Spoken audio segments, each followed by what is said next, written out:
your 20s are both the worst years of your entire life and the best years of your entire life. Let's talk about it. Hello, everybody. Welcome back to Stargirl Society, the podcast that inspires you to reclaim your power and start living the life of your dreams. I'm your host, Phoebe Goldsmith, and if you're new here, welcome. If you like today's video, be sure to like, comment, and subscribe. Follow if you're on Apple Podcasts or Spotify, and you can follow our Instagram and our TikTok, which are linked below if you like content like this. In today's episode, we're going to be talking about your early 20s. As a girl approaching her mid-20s, and as a girl who has been through hell and back in her 20s, I wanted to talk about it in the hopes that it might help somebody going through anything that I went through in my 20s so far, because it is sure as hell not easy. I want to talk about how to stop the crisis in your 20s, how to learn to love the chaos, because that's kind of the point that I am at. So hopefully I can provide a bit of comfort and just talk about the hardships, happy things, the things that I've learned along the way, in the hopes that maybe you can learn from some of my mistakes in my 20s.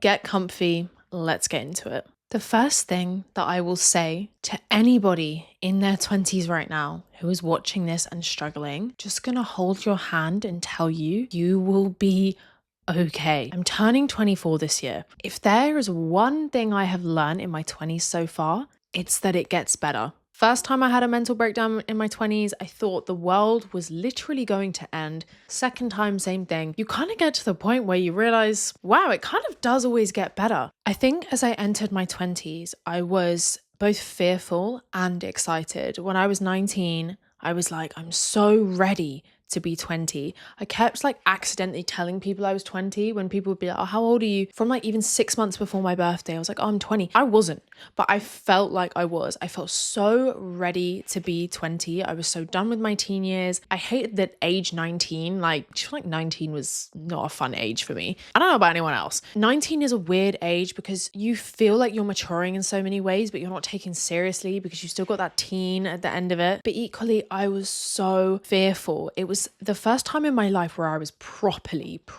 like, oh my God, I am getting old. This is scary. What do you mean 20 years on earth? If you have just entered your 20s and you are absolutely shit scared, or you're about to turn 20 and you are fucking terrified, relax, queen. I felt so old when I turned 20, and now that I'm almost 24, looking back, I was a baby. I think I feel younger now and less fearful of my age now as a 23-year-old than I did when I was 19 turning 20. I was like, oh my God, it's almost like you suddenly have this expectation on you to be a functioning member of society as an adult, but you have no tools to do it yet. And that is fine. Spoiler alert, you're not supposed to. Being 20 is one of the weirdest experiences on earth. But whatever you do, please do not try and act older when you turn 20 or think that suddenly have to be acting older. You will naturally, your frontal lobe will start to develop. Please literally be the biggest mess when you're 20. Nothing has changed. You've entered a new decade, which undoubtedly is probably going to be one of the best decades of your life. But do you need to start acting mature, acting like you have your life together?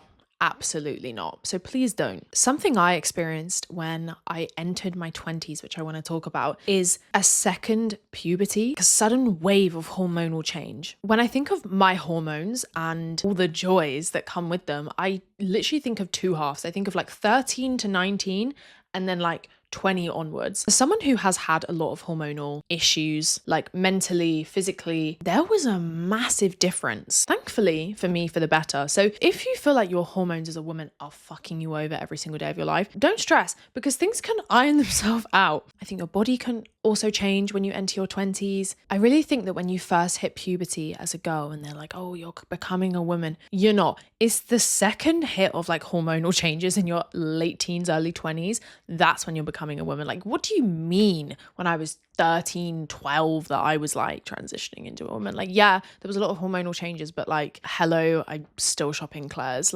Never underestimate the second puberty. In my early 20s was also the time that I first experienced depression. And I'm not saying low mood, I mean depression. The most depressed I've ever been in my entire life was when I was 20. And if this is also you, I just want you to know that I hear you and I see you, because all that's telling you is you've been welcomed into this adult world. You're in your 20s and this is what it is like. That in and of itself was making me depressed. I was like, is this seriously what life in your 20s actually is? Because if so, count me the fuck out. But I absolutely promise you that the depression you go through in your early 20s will help you. And it can feel really unfair to feel like you're wasting the best years of your life, like being depressed and miserable. But I have learned so much from being a depressive mess. And I truly think you have to be a mess in your 20s. I would encourage you to be a mess in your 20s for optimal success. Something else that I learned when I was coming into my early 20s, and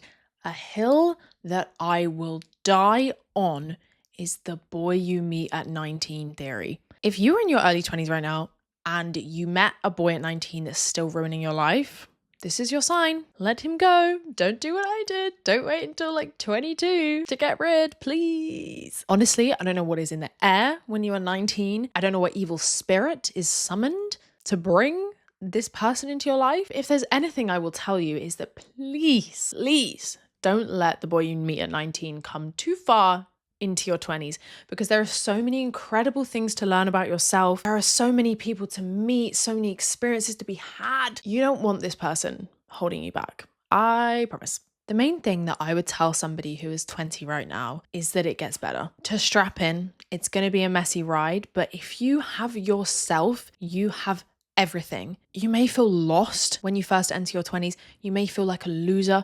Your whole life might fall apart, might change. Hold on to yourself, because having yourself through this journey, not giving up on yourself in this journey, is the best thing you can do for yourself. Tapping in now a little bit more to the control you have now in your 20s over your life, and how that is equally the most exciting and the most terrifying thing you have yet to experience. Once I turned 21, I really felt like my frontal lobe was developing.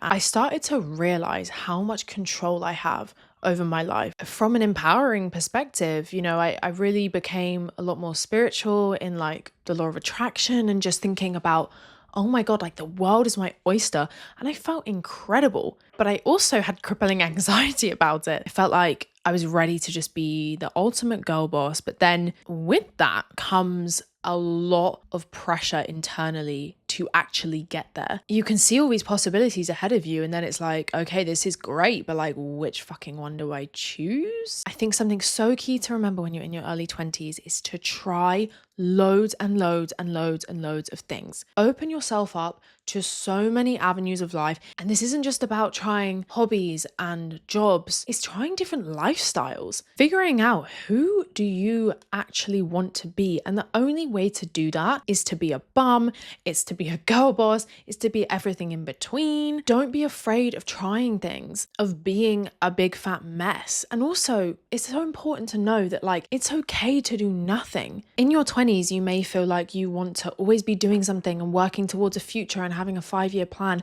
It is okay to do nothing. Sometimes doing nothing is exactly when the voice comes to you that's telling you and giving you signs of what you were meant to do in this life. In your 20s, you must listen to what your heart desires. When I was 21, you know, the one thing my heart was telling me to do was do this podcast. And listening to that, this podcast has single-handedly become the best thing I ever did for myself in my 20s. And that voice was there, telling me and giving me signs and intuition, and conversations and meeting people that were talking about podcasts and you should do one, or even just the most subtle things. Listen to it. But equally, if you don't hear anything, it is okay. I think there's this pressure that you go through your 20s and by the end of it, you should have your life figured out. So you're going into your 30s and you're sick. Do you know the amount of people who become successful in their 30s, in their 40s, in their 50s, some people in their 60s and above? Although yes, your 20s is a beautiful time for growth and self-development, don't do it with the knowledge that you have to become this product of your 20s by the end and have everything figured out. Sometimes people get to the end of their life in their 80s and still don't have life figured out. I would be surprised if anyone does. Just have fun, try new things in your 20s, be a mess, and listen to your intuition. That's my review of the age of being 21.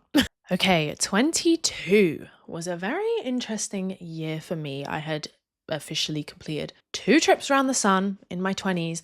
I had done 2 years of being 20 something. This was a major crisis mode for me. There is a phase of your 20s when you have the idea, you know what you want out of life, and then there's the stagnant phase, the space between you knowing what you want out of your life and receiving that life. And this phase of your 20s, I think, tests you the most. You have an idea of the life you want to live, not necessarily the job, but the life you want to live. You have no idea how long it's going to take to get there. You have no idea if you have enough faith, enough resilience to actually push through and do it. You don't feel like it could even be guaranteed.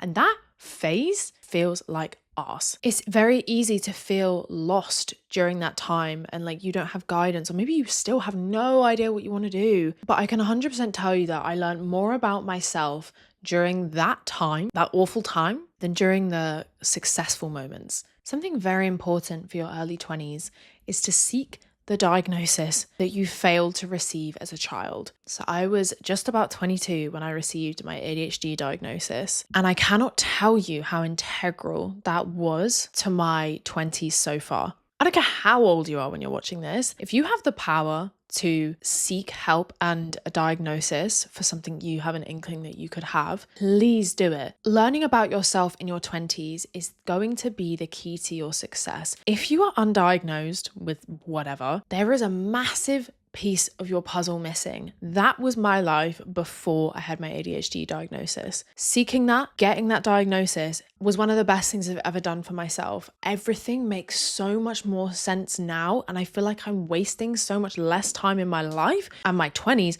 trying to be someone that I'm not, pretending to be neurotypical, for example. So whether that's seeking a diagnosis or going to therapy or healing your inner child, confronting trauma, as much as we want to put it off, your 20s is the best time for you to do that. Relationships in your early 20s, I think it was around the age of 22 that I really started to think, I need to wake the fuck up.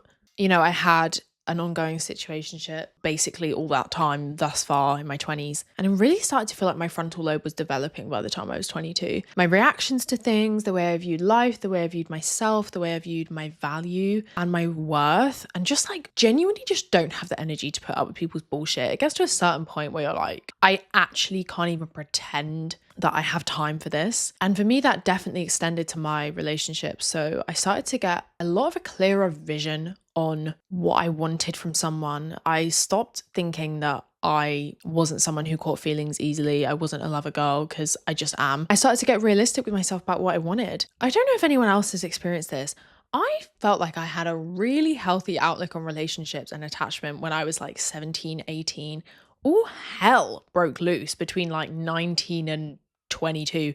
And I'm now healing myself and getting back to that like naive version of myself that actually believed I was like always worthy, and the 18, 17-year-old version of me that took far less shit than I did when I was like 19 in uni in my early 20s. My boundaries were so much better before I entered my 20s, and now I'm regaining that. But it's because I'm a completely different girl. It only makes sense that everything had to fall apart. I think sometimes we always think that attachment issues stem from childhood. I actually think things can happen later in life and your attachment style can completely change. And that was me, and still rebuilding that. But if you're on that journey too, then I hear you and I see you. Moving on, I think I just want to say that the best mindset you can have for yourself in your early 20s is to be at peace with the chaos. Be at peace with the mess. Stop resisting the chaos in your early 20s, because it is the chaos, as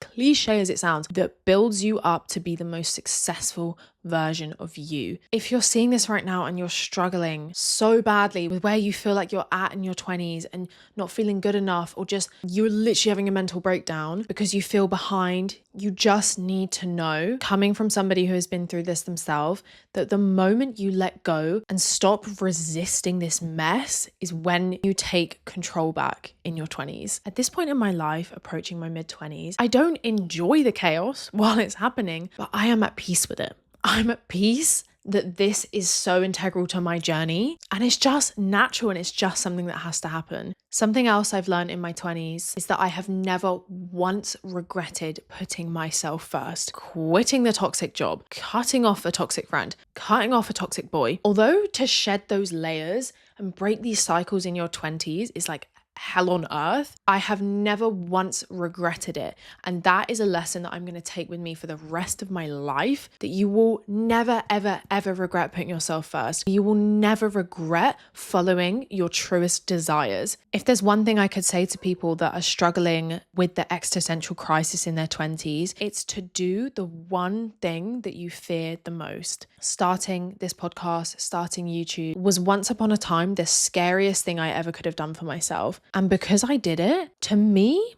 I could now do anything. And let me tell you, when you do the damn thing that you want to do, that your heart desires in your 20s, no matter how messy and chaotic it gets, you know that you are doing everything possible to align yourself with your dream life. You're not sitting there in regret. If you do this in your 20s now, when you're not tied down by like kids and a marriage or whatever, it is so much easier to follow those desires than if you are in your 30s, 40s and beyond. And you will thank yourself. Even if you feel behind because other people have settled down into a 9-to-5 and a decent salary and you're like chasing this dream, your future you will thank you. And I can absolutely assure you of that. Even though I haven't met that future version of me, I know for a fact she's thanking me right now as I'm filming this. Overall, I want to make it known that it's okay to not have it figured out in your 20s. Your 20s is the weirdest time. You could literally get home from a shift at McDonald's feeling proud of yourself that you managed to get through the day. You open Instagram, someone's having a baby, someone's engaged, and someone's just got a mortgage. You have to be okay with other people succeeding and you not. You have to be okay with people having a different path from you. First of all, don't believe everything you see on social media. Someone could have just bought a house and that's all you see. Maybe someone close to them passed away. Maybe it's inheritance. Maybe it's not. Maybe they've worked fucking hard. It doesn't fucking matter. Maybe they're just on a different path to you. Don't lose faith in your own success just because it appears that other people are succeeding more than you. Most importantly, being you in your 20s is enough. You are not your job. You are not your mistakes. You are not your mental health issues. In your 20s, you have to learn to be you first and foremost, and you have to learn that your only job in this life is to be you. And at that, you will never fail. There is a lovely quote that I love to share. When you don't know what to pursue in life, pursue yourself. Pursue becoming the most peaceful, happy, joyful, playful, spontaneous version of yourself. Contrary to popular belief, you don't have to have it figured out in your 20s. If you don't know what to pursue, pursue yourself and the rest will follow. Everything else will fall into place. I really hope you guys enjoyed today's video. I really loved having this chat. If you liked today's video, you can like, comment and subscribe. Follow if you're on Apple Podcasts or Spotify, and you can follow our Instagram at Stargirl Society Pod and my TikTok at Phoebe Goldsmith for more content like this. I love you guys so much, and I'll see you next week in the next episode.